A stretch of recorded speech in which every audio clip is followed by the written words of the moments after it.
Well, here it is. I'm a couple minutes late, but sometimes I'm a minute early, right? So I get a little leeway, right? It's cleanup time. So I thought I was coming down with a cold. And I've been telling you I haven't been feeling great. And now I've decided it's not really a cold at all. I think I'm having an allergy attack. Thank you to all the fires and all the problems that we're having here in Southern California. And now, some of you know I'm in the desert. Now there's even a fire closer to us, just right over in Palm Springs, up by the tram. They're calling it the snow fire, which I think is kind of a creepy name for a fire, don't you think? Like, how do you have snow and fire at the same time? But apparently we are. It's cleanup time. It has not been a great day. Yesterday, for sure, my female hero died last night. She died yesterday. Ruth Bader Ginsburg.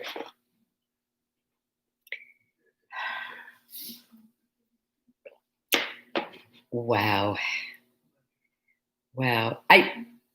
Opa says she's watching me on her TV. How cool is that? Nice hookup, girlfriend. Yay. And here in LA, I'm not in LA, so I didn't really feel it, but wow, the Facebook page was going crazy.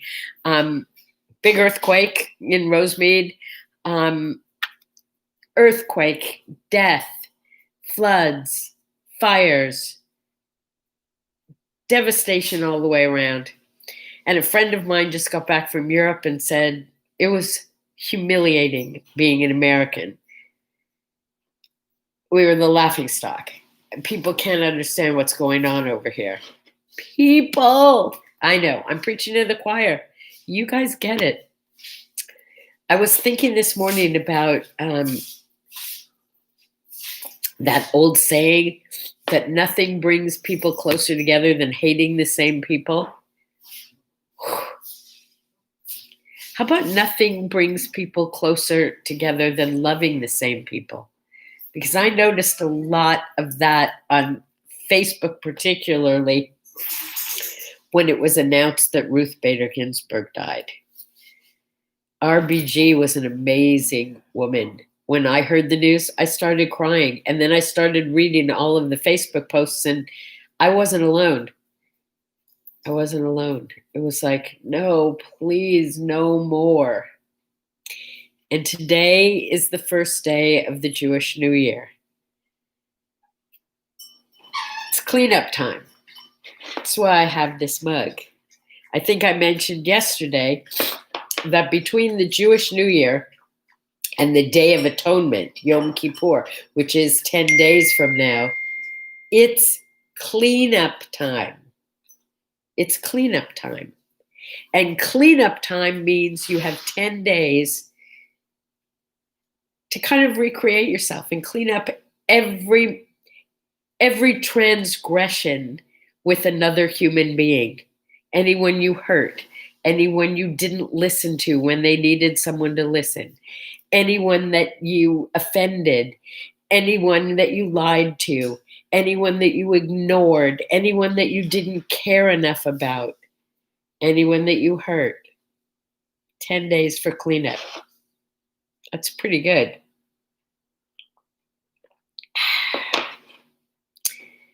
And then it's the Day of Atonement. Then you clean it up with the other world. Clean it up with God. Yeah. So for the next 10 days, I'll be making apologies left and right. I'm not sure yet what I did, but boy, if I offended you, let me know. And sometimes it's nothing that I did. It's something that I didn't do. Okay, that's how I woke up, feeling like, wow, what else could possibly happen? You know, and I don't even want to go there. On the other hand, it also occurred to me that Ruth Bader Ginsburg's middle name is Bader. And that was my great-grandmother's name. I wonder if we're related. I think I'm going to have to do a little 23andMe check. Yeah. Okay, in the meantime, on a totally different note, it's Talk Like a Pirate Day. Arrgh, me mateys. Me beauties, how's it going out there, me beauties? Yes, it's Talk Like a Pirate Day. Now, I think probably some of you have heard of it before, and you think it's just a big joke. Well, here's what happened. There were these two guys, and somebody was, I don't know, maybe they were out golfing. I don't remember, but somebody got hurt. And instead of screaming, he went like this, "Arr!" when he got hurt. So they were joking and calling it Talk Like a Pirate Day. And they told some disc jockey or something about it who thought it was a great idea. And it caught on. And now it's like a real thing. It's Talk Like a Pirate Day. So go out there and talk like a pirate, if you will. It's also Twiggy's birthday. Do you remember Twiggy? Did you hate her as much as I did because she's the one who made it so cool to be skinny and so not cool to have a little extra meat on your bones? Shame on you, Twiggy, for destroying so many women's thoughts about themselves. Yeah. Oh. So Opus says, I'm struggling with people who feel I've offended them, but I have no idea how. This is a great time to find out. If you say to somebody, look, I get it. I think I've offended you, and I don't know what I did. And I am even more sorry for not realizing what I did. If you could tell me, I could clean it up. You can't clean up something if you don't know that there's a mess. So people, that's a message to all of us. If someone else has made a mess for you, let them know and give them the opportunity to clean it up. They may not, but don't hold it inside. People cannot read your mind. Women do this with men all the time. We think they can read our minds. They can't read our minds. No one reads your mind. If they say they read your mind, it's a scam, okay?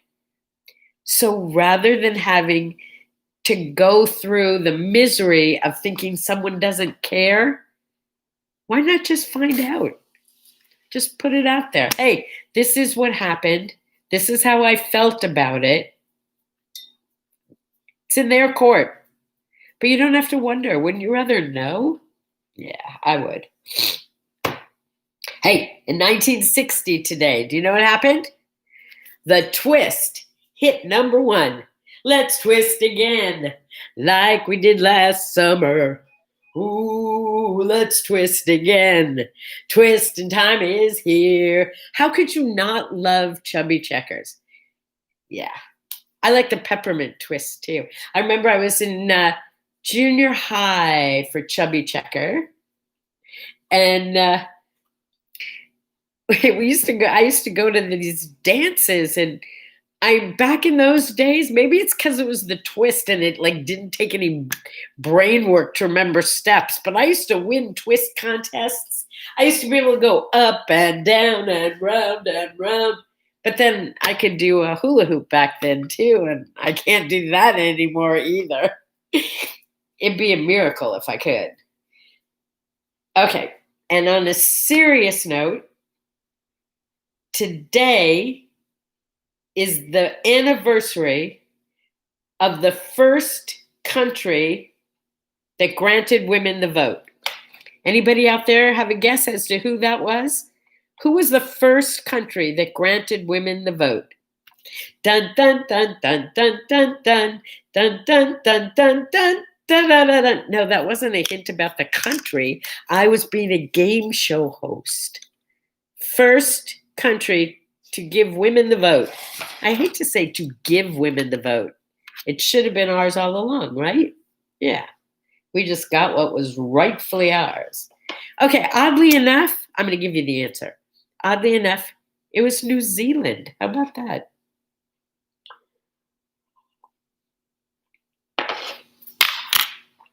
You see this? Years ago, my godson, let me see if you can see it better. Yeah, see, there's like a crease across the top of my nose. It is not from wearing glasses. I don't wear glasses except to read to you. Years ago, I needed to get a box of high school yearbooks down from the shelf in the garage. So I called my godson to come over and help me get them down. And well, he kind of dropped that 80-pound box right on my face. Oh man, I had floaters and stars and all that stuff for ages, but no real damage except that he creased my nose. Now, why do I bring that up? Because different parts of your body have these weird names and you don't even know they have names. For instance, the word for today is entrecejo. Entrecejo is a Spanish word for the space between your eyebrows. Entrecejo. So what is this? This is your entrecejo. We have no word for it in English apparently, but it's your entrecejo. This one is always the conversation. What's the name of this part? I'll give you a second to see if anybody comes up with it. If not, I'll tell you. My grandson's favorite body part, don't get too excited, but it's almost that bad, is this, where you can pinch the fat on your elbow, right? And it's slang, but it's what it's called. This is your weenus right here. Yeah, that's your word for the day, weenus, right? I know. Whoops. Opa thinks it's called the Cupid's bow. It's actually called the philtrum. Philtrum. This is your philtrum right here. You know what? I think I'm kind of done for today. I got to get my day started. It's the first day of the Jewish New Year. Got a big deal dinner tonight. Tiny, social distanced, safe. But my chicken soup's ready and my matzo balls are done. Just got to warm them up. Got to take care of the chopped chicken liver and all the weird things. Just begin your day, regardless of what you believe and who you are, remembering that you can also be brought together with other people by loving the same people, by caring about the same people. How about just loving and caring about people, period? And if there are enough of us, we can take over the planet. It's time, don't you think? How to be grateful. I'm sharing this with you before we go because I think it will totally change the way you live your life if you're not already doing this. This is the Daily Gratitude and Happy Plan. It's part of the book, by the way, and then you can make copies and do this every day. It's what I do first thing every morning before I talk to you. The Daily Gratitude and Happy Plan is designed to get you and your day off to a fabulous start. Why wait to see how your day is going to go? Why not decide how it's going to go instead? In 5 to 10 morning minutes, your plan is created, your miracles are created. You decide how your day is going to go. You decide what's important and where your attention and intention are going to be. There's even a section to hand off the really tough stuff to the universe for handling. You don't have to do this all alone. Today and every day is going to be amazing if you say it is. So decide it and declare it. And fill out your daily sheet.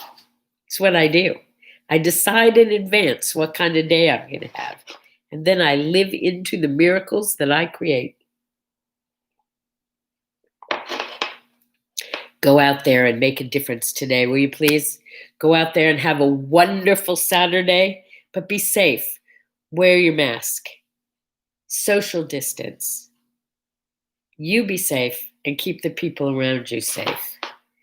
And I'll see you tomorrow and every day after.